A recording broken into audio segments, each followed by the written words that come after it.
Pemirsa, polisi tetapkan Kades Kohot Arsin bin Asip bersama 3 orang lainnya sebagai tersangka kasus pagar laut Tangerang. Ya, para tersangka diduga memalsukan dokumen untuk penerbitan sertifikat pagar laut.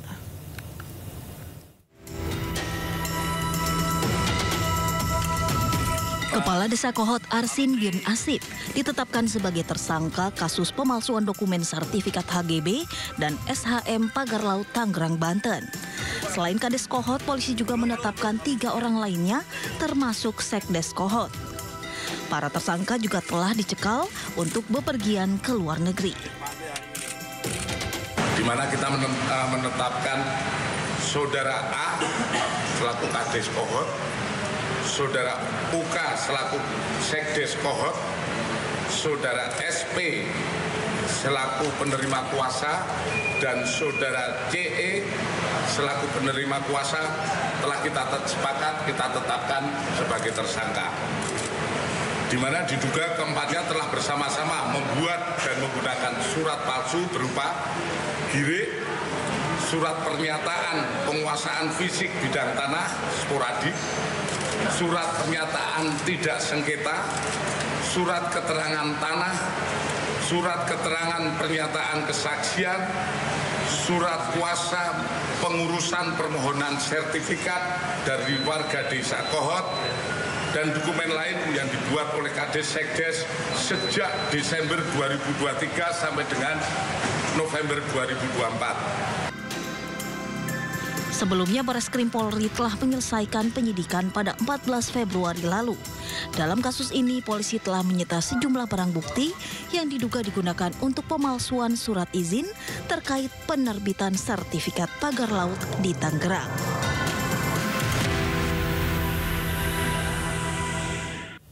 Pemirsa, sebelumnya Kepala Desa Kohot Kecamatan Paku Haji Arsin muncul ke publik meminta maaf atas kegaduhan yang terjadi akibat keberadaan pagar laut 30,16 km di sepanjang perairan Laut Tangerang. Ya, Arsin mengaku sebagai korban karena ketidaktahuan dan kelalaiannya sebagai pelayan publik. Dan berikut pemirsa wawancara eksklusif Abraham Silaban dengan Arsin pada program AB+.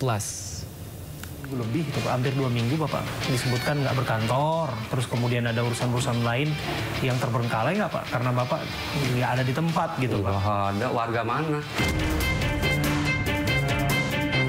Warga saya tiap hari juga ada kok. Nggak, maksudnya kan Bapak ada di sini sebetulnya nginep tiap hari maksud Bapak? Lo bukan nginep di rumah saya, emang saya nggak kemana-mana. Yang bilang saya pergi siapa? Ini jangan di... Itulah yang saya tidak mau. Saya nggak pernah kemana-mana Pak. Ada di rumah ini sebetulnya Pak? Masa saya harus demi Allah, demi Rasulullah, cuma urusan kayak begitu? Saya ada. Oke. Ini yang bilang saya pergi kemana-kemana siapa? Pergi ke luar negeri, punya paspor gak kagak, ngerti enggak saya paspor. Boro-boro apa, umroh aja belum saya. Saya tiap hari ada. Berarti saya pas kesininya aja Bapak lagi tugas di luar atau lagi pergi keluar. Biasanya keluarnya kemana itu Pak? Ya kadang-kadang rapat di kecamatan, rapat di kabupaten. Kadang-kadang kayak kemarin panggilan ke KKP. Kan? Urusan sama polisi. Iya panggil Kabreskrim. Kan kayak panggil KKP. Okay. Saya jam 9 mulai ditanya itu dari jam malam lah itu pokoknya. Nyampe ke rumah itu kan jauh ya? Iya. Jam 2, jam 3 lah. Terus saya kalau nggak tidur, ntar malah parah gitu. Jadi ngatur aja, makanya secapek apapun saya ngatur aja tuh. Gitu. Nah kalau dibilang saya berangkat atau gimana, aduh maaf. Berarti waktu saya kesini waktunya aja yang kurang tepat berarti ya Pak ya? Bapak lagi nggak ada di sini, saya juga ke kantor, Bapak nggak ada di situ. Ya, kebetulan aja itu ya? Iya, kebetulan. Oke. Ya. Yang menarik ini Pak gini, biasanya katanya Bapak bawa Rubicon tuh Pak, bawa mobil mewah tuh. Berapa sih mobil Bapak, banyak banget? Berapa Pak mobilnya? Mobil saya 3 biji. Apa aja Pak? Yang Rubicon, Civic yang parkir. Ya, sama Serpi. Ini yang nomor cantik ini sengaja itu ya Pak? Namanya Arsin itu kalau nggak salah, disesuaikan itu nomor polisinya Pak? Ya, jadi itu. Sama satu lagi mobil dinas itu Pak?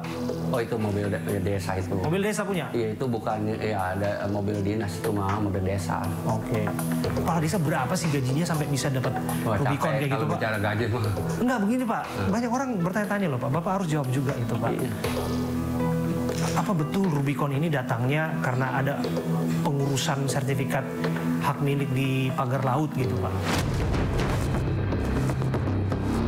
Rubicon itu awalnya bukan mobil Rubicon Pak, saya kredit. Ya. Kredit mobil Brio. Begitu lunas, mobil saya diambil sebagai DP, saya kredit Rubicon. Oke, Bapak memang suka Rubicon? Bukannya suka Rubicon, kalau yang namanya saya ambil mobil Rubicon itu mobil Jeep. Iya. Jadi mobil Jeep itu apa namanya ke kota masuk, Iya, ke kampung masuk. Jadi daya tahannya ya Pak ya? Iya, jadi kalau banyak-banyak duitnya mana juga. Orang itu kan juga kredit. Kan gitu. Ya mau kredit juga kan Rubicon Pak, berapa harganya Pak? Rubiconnya Bapak? Itu mah 800 juta kredit itu cashnya. 800 cashnya ya? Oke. Honda Civic-nya tahun berapa ini Pak? 2018. 2018. Tambah lagi CR-V. CR-V tahun berapa Pak? 2000 berapa itu dah, lupa saya. Oke, waktu udah jabat kades atau sebelum kades tuh CR-V Pak? Oh udah Udah jadi kades. Udah, ya. Oke. Dan termasuk mobil dinas ini ya Pak ya. Nah ini publik bertanya-tanya, ini Bapak ini usaha apa Pak gitu? Jadi sampai bisa punya finansial yang membuat Bapak tuh dianggapnya ini di luar batas kewajaran gitu Pak. Ceritakan kepada kami Pak, ini hasil dari mana itu Pak? Jadi kalau saya tuh sebetulnya punya ada kontrakan juga sih dari dulu lah. Ada kontrakan. Di daerah Kohot ini Pak? Di Kohot ada, di Kalibaru ada, dari dulu. Sebelum saya jadi kepala desa itu udah. Status kasusnya sekarang penyidikan. Banyak yang menduga-duga Bapak disebutnya sebagai potensial suspek. Itu bisa jadi dari tersangka dalam kasus ini gitu loh Pak. Nah, waktu kemarin datang Baris Krim sini tanggal 10 Februari, Bapak itu lagi ada di mana? Di sini atau di mana? Kebetulan lagi ada urusan rapat di Tangerang. Di Tangerang, Ya. jadi nggak ada di rumah ya Pak ya? Kan disebutkan bahwa ada juga narasi ya, ini narasi Pak. Disampaikan di media sosial, ada juga beberapa yang sudah menyiarkannya, disebutkan ada pengamanan desa yang ikut mengamankan setiap kali Bapak ada atau di sekitar rumah Bapak segala macam gitu Pak. Itu benar atau enggak Pak? Enggak ada pengamanan. Nggak ada itu? Enggak ada. Mungkin yang duduk-duduk di depan itu kali. Nah, siapa itu yang duduk di depan? Itu saudara saya, abang saya, kadang-kadang RT, RW, enggak ada pengamanan desa, mana ada pengamanan desa. Apa betul Bapak terlibat dalam proses ini semua? Apa betul Bapak itu kong kali kong dengan pihak Agung Sedayu? Dalam rangka proses penerbitan sertifikat hak milik di atas laut, Pak. Beda. Ini jelas tadi kan udah jelasin. Ya, Pak Yoni. Enggak, Pak. Bapak nggak pernah terima apapun, Bapak Tidak. Tidak pernah terima apa-apa. Makanya kalau ada yang dibilang diri sama siapa? Ini nggak beda tadi. Di desa yang senang sama saya nggak, yang namanya dipilih mah Pak. Sama dengan calon bupati mungkin ya, atau dewan mungkin. Kan itu mah. Ya emang negara kita ngatur begitu aja susah lah. Ya kan seperti itu. Sehingga wajar kalau kemudian ada isu-isu lurah kaya dari dapat dari sana, dibayar, ikut terlibat. Ya terlibat lah. Enggak. Oke. Cuman saya mah begini, ya karena saya ini kepala desa, pemimpin, biar dia nggak seneng kata itu warga saya. Jangan apa pada ribut, gaduh kan nanti yang saya juga yang pusing. Betul, Pak. Itu aja sih saya.